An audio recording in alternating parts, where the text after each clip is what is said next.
How's it, guys? This is Dayvy, FPL, and welcome back to the Fantasy Premier League video here on my channel. Now in this video, we're going to be talking about a blank Game Week 36 free hit draft. We're going to start off the video by doing quite an in-depth analysis into the fixtures and kind of talk about what teams I would be targeting as well as which players I'd be targeting from those specific squads. And then we're going to finally move on to the free hit draft, and I'm going to be giving you guys my best 11 that I think you can make with the free hit. Something about making a free hit draft for blank Game Week 36 and double Game Week 35 has made me really jealous of those of you guys who still have held on to that chip. But this video is still going to be for those of us who don't have the chip in our back pocket. What we're going to be doing is that you can then use the squad to plan your free transfers, to plan your punts, your captaincies, because at this stage of the season, with only 3 game weeks left of the 2020/2021 FPL season, the time for long-term punts is over, and we got to go for some really short-term moves. So this video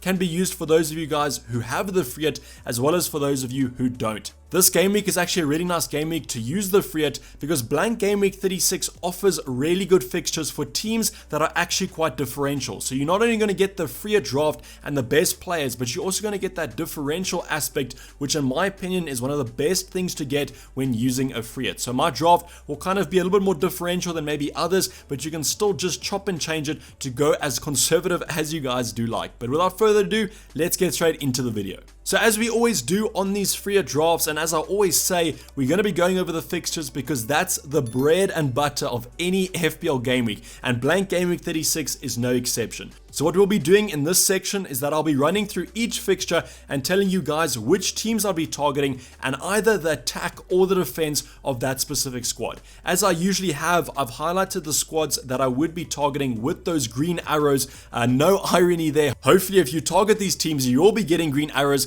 but kind of the side that the green arrow is on is the specific team in that fixture that I would be targeting. To start off, we have Man City versus Newcastle, and that's a little bit of a reminder there. It is a Friday evening fixture, so please finalize your guys' squads. I constantly get DMs on Twitter and tweets themselves to me saying that I completely missed the deadline. What should I do? Is my team looking fine for the upcoming game week? So please, if you guys do know that you're quite forgetful, maybe just put your captaincy right now and maybe make some early transfers. I know that there are still fixtures happening, probably playing as I release this video, but maybe you just take that on the chin there and hope that your players don't get injured. But as I said, if you are forgetful, please just be reminded here that it is a Friday night deadline. And you know, in FPL, what they usually say is that you shouldn't be captaining a player in the first match of a game week, but I think blank Game Week 36 might be a little bit of an exception to that rule here, and you can see why. Man City versus Newcastle, I think this is perfectly playing up for a massive Man City win.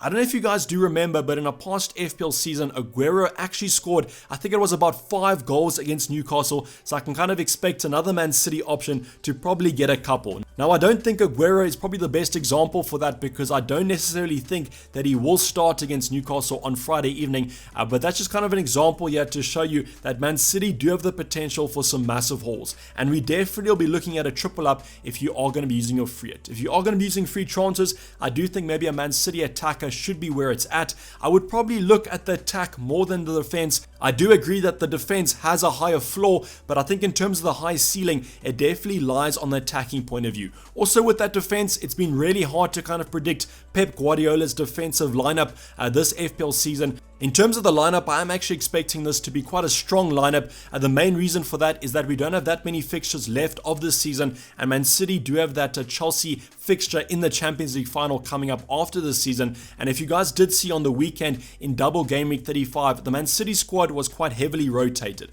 and that's the exact reason why I think that Man City lineup will be quite repetitive from the Champions League. So I'm expecting a Mahrez, a De Bruyne if he is fit, a Foden to all feature, and in terms of the defense, that means that a Mendy and a Cancelo will probably be benched, and we'll see Walker and Zinchenko filling in those fullback positions. I probably wouldn't focus on the centre backs even if it was going to be Diaz or Stones, and the main reason behind that is I just think against Newcastle, I don't think there's that much attacking threat maybe from those set pieces, so I would target the fullbacks more from an attacking point of view. But the attackers are where you guys are going to focus, and as I mentioned, Foden, Mahrez and De Bruyne are probably going to be the 3 attackers that you guys do look at. For Newcastle, not too much to be said here, not even from an attacking or defensive point of view. Won't look at them completely. I would just focus on Man City, and I think that Man City definitely have, if not the best, one of the best fixtures in blank Game Week 36. The next fixture, Leeds Burnley, and not as good of a fixture as maybe Man City Newcastle, but I still think there's a high chance of some nice points returns. I'm kind of favoring Leeds at the moment against Burnley, and the main reason for that is that Burnley haven't really been the defensive giant selves from previous seasons, and they have been a little bit sloppy at the back. And against Leeds, I think that Leeds should probably capitalize on this, and I reckon that a Bamford, a Rafinha, those sort of players should probably get returns. The only defender that I would highlight from Leeds is going to be Dallas, and you know why. This whole FPL season basically been an out of position defender. I think he scored this weekend playing on the wing against Spurs, which is absolutely insane to think that he was kind of a left or right back before moving into that midfield slot. So I mean, Leeds from an attacking point of view have probably slowed it down a little bit. They seem to be a little bit more defensively assured, but against Burnley, now Burnley, also the reason I wouldn't focus on that Leeds defense is that Burnley have actually been quite a threat going forward. I mean, Chris Wood is currently lighting up the Premier League and FPL in general, so I don't know, maybe against Leeds he could also see himself on the receiving end of a goal there, and that's why I probably wouldn't put too much focus besides Dallas in that Leeds defense. In the terms of the attack, I already mentioned Bamford, Rafinha, those are probably going to be the players that you guys do target. And then in terms of Burnley, I don't know if I'll be looking at them too much even from an attacking point of view, just because I think there's other options around the Prem that are going to be better from an attacking point of view, and also Leeds defensively in that past couple run they've also looked quite good. The thing about Leeds that's also quite good is that they will be quite differential, and the main reason for this is that I think the last 3 fixtures for Leeds were quite tough. I think they went on a run against Man City, Liverpool and Chelsea if I'm not mistaken, but you guys can probably correct me there. I know Spurs, they played them in double game week 35, but in terms of those fixtures I think a lot of managers took them out, so they might be a little more differential than they would have been in other game weeks this season. The next 2 fixtures are really tough to call, and I wouldn't be focusing on them at all. The first one, Southampton, Fulham. If you guys did ask me who I would probably be targeting, it's going to be Southampton. I mean, Danny Ings potentially could be back for this one, and I mean, Fulham are really relegated. Kind of going to be interesting to see how they take that, because there are definitely sides that once they're relegated, they actually play better football because there's no pressure on them anymore. They can go forward, they don't have to defend too much, so that's why I think from a defensive point of view, probably wouldn't even look at Southampton in terms of blank game week 36. And then the next fixture, Brighton, West Ham. If I was going to kind of predict a game to end 0-0, 1-1, it definitely would be Brighton, West Ham. In terms of Brighton, I know defensively they're going to be losing Dunk because of that red card in game week 35, but then in terms of West Ham as well, they haven't been looking up to their usual selves against Everton. Quite a bad loss there, I think. In terms of getting forward, they didn't look that great. I know Antonio, Lingard have been in better form the last couple of game weeks, so maybe they'll be good options. The other thing to add about West Ham is that the fixtures upcoming also look quite good, so if you guys want to bring West Ham options in this game week, it doesn't look like the worst fixture to do that. But in terms of Brighton, West Ham, definitely wouldn't focus on this game because I think it's quite hard to call. It kind of depends on what West Ham squad or what Brighton squad is going to pitch up on Saturday evening. In terms of the Sunday games, you now go on a run of 4 fixtures that I think you guys should definitely be looking at. The first one's going to be Crystal Palace against Aston Villa. Now, I would favor Aston Villa in here because I definitely think on Sunday, Crystal Palace will have nothing to play for. They might be quite free-flowing, but defensively, I don't think they look that great.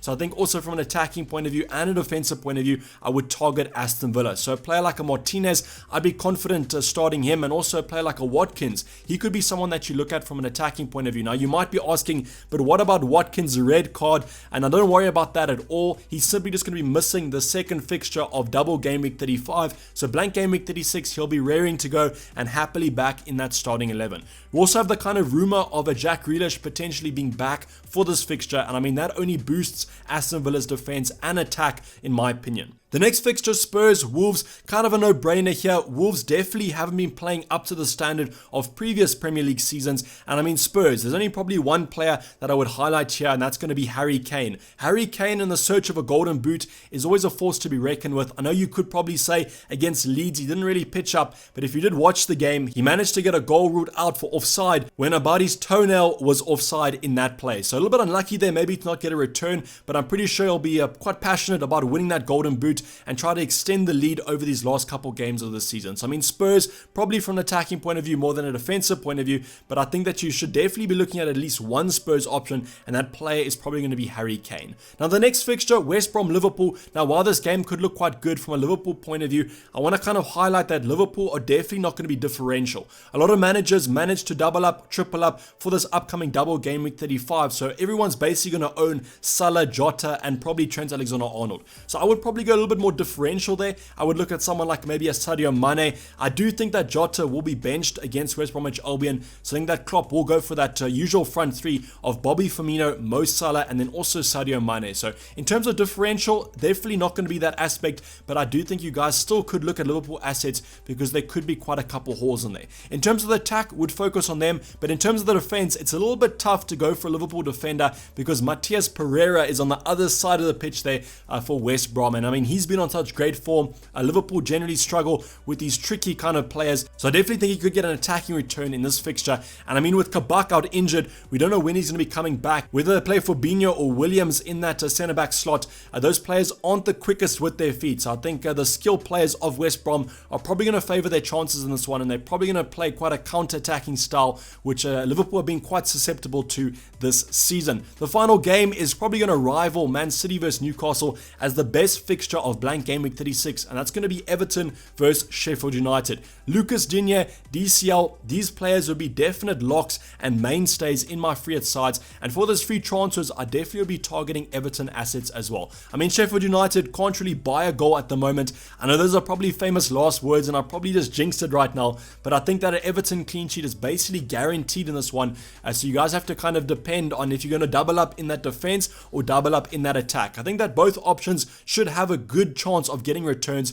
and you'll see what I went for when I do talk about my draft. But as I mentioned, great fixtures in blank game week 36 that you guys can target with those double ups, with those triple ups, and the teams that have good fixtures like a Man City and an Everton are sometimes quite differential if you guys do choose the right players. But now let's get on and talk about the free hit draft. So going over a little bit of admin before we talk about the actual draft, as I usually do, I always state what my current selling value is. Now the definition of selling value is basically if you go onto your transfer page on the FPL website and you take out every single player in your starting 11 or basically in your 15 that you have in terms of your FPL squad. So delete all those players, and I currently have 101.6 million in the bank, and the only reason why I kind of am doing this is that I usually get quite a few comments on these drafts. Either you're on the side of not being able to afford it, and I'll probably talk about some downgrades that you guys can do if you can't afford it, but you're probably going to be on the side that can afford it and has money to spend. And as I always say, just simply upgrade positions. I probably will mention at the end of the draft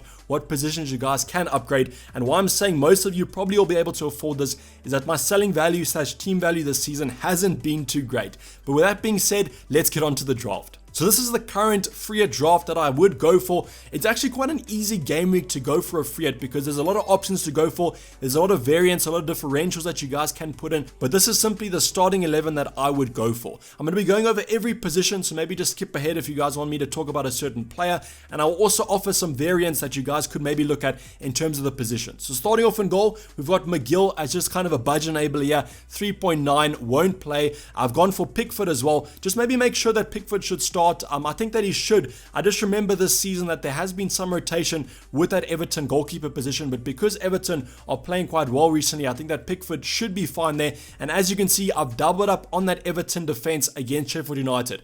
I kind of went for a little bit of a cheat option here because Digne is actually an attacker / defender, so I'm kind of going for a little bit of a hybrid build here, but I've gone for Pickford, I've gone for Lucas Digne in that defense because, as I mentioned, I think basically a clean sheet is guaranteed in this one, and then also obviously Lucas Digne as that fullback offers a little bit of attacking threat. The next two players I've gone for is Zinchenko and Dallas. I mentioned that I think that UEFA Champions League team should be probably the starting lineup against Newcastle, and that basically means that Zinchenko should be there. Now, if you guys do own Cancelo or Mendy, I would simply just keep them in my squad if you guys aren't going to be using a free hit, but if you are using a free hit, I don't see any reason why you guys should go for those, as I think that Zinchenko and maybe a Kyle Walker have a better probability of starting in my opinion. Then the final defender I've gone for is going to be Dallas. Mention that that's the only defender from Leeds I would go for, and that's just because he is an out of position defender, and we always love those in FPL, so that's why I've also gone for him. So no Liverpool defender here. I actually favor Liverpool maybe not to keep a clean sheet, and I also needed some budget here, so I was just able to afford this draft. So no Alexander-Arnold, unfortunately, because he is quite expensive. But then we've also gone for some budget enablers, Mitchell and Struijk, who definitely won't play in my starting 11, hopefully. Going into the midfield is definitely going to be an exciting week for the midfield. I've gone for the double up in that Man City attack with Mahrez and De Bruyne. Now, De Bruyne is currently yellow flagged, but I wouldn't look into that one too much. I think that we will get news from Pep Guardiola before the deadline about whether De Bruyne is going to be back for this game, and if he is back, definitely be looking at him as maybe even a captaincy option. But then also accompanying him is going to be his teammate Mahrez, who's been a great asset for Man City recently, and I do favour him to get a little bit of a mini haul here against Newcastle in my opinion. And the final two midfielders are going to be Mo Salah and Rafinha. I've gone for the two golden boot chasers here, Mo Salah and Harry Kane, because I just think that's a level of motivation that at this stage of the season, if there's nothing much to play for, I know that Liverpool still do have that top four to chase, but in terms of the golden boot, I think that race is wide open. So Mo Salah and Harry Kane are definitely both going to be going for it. And then Liverpool also have that great fixture, so maybe a little bit of coverage here in terms of the Liverpool attack so that we don't fall too far behind in terms of the differential aspect. And then I've also gone for Rafinha as my Leeds attacker because I just think that he's such a quality player, and in terms of Leeds attacking returns, he generally does get involved. The final player there, Douglas Luiz, just going to be on my bench. Sorry, forgot to mention that the formation is going to be a 3-4-3. Just going kind of to a conventional free hit / wildcard formation here that I think generally does work to get the most points. The front line, I've gone for Calvert-Lewin, kind of a no-brainer there. Again, Sheffield United favour him to get quite a good score. And then I've gone for Ollie Watkins as well because I think from an Aston Villa point of view, just having an Aston Villa player, I think will provide some good threat there going forward. And that's why Watkins is my favourite option. We've already spoke about Jack Grealish potentially being back. I don't think I would go for Jack Grealish because we don't know yet how many minutes he's going to be playing. I mean, the worst scenario there is probably him coming off at half time just to kind of get that match fitness back up. And then the final player, I already kind of touched on him, is going to be Harry Kane just because of that golden boot threat. And I think that he's going to be quite passionate to go for it. And I think that could offer some good returns against a Wolves side that definitely hasn't been that great. So this is basically a wrap of the video, guys. Hopefully you did enjoy it. Please don't forget to like it if you did and subscribe if you're new, have not subscribed yet. Mention down below your guys' free hit drafts or any comments you guys have about the upcoming game weeks, and otherwise hopefully the double game week 35 fixtures happening tonight, tomorrow and Thursday evening are going to be quite good for our own FPL squads. I'm going to be signing off. This has been Dayvy FPL and I'm out. Cheers, bye.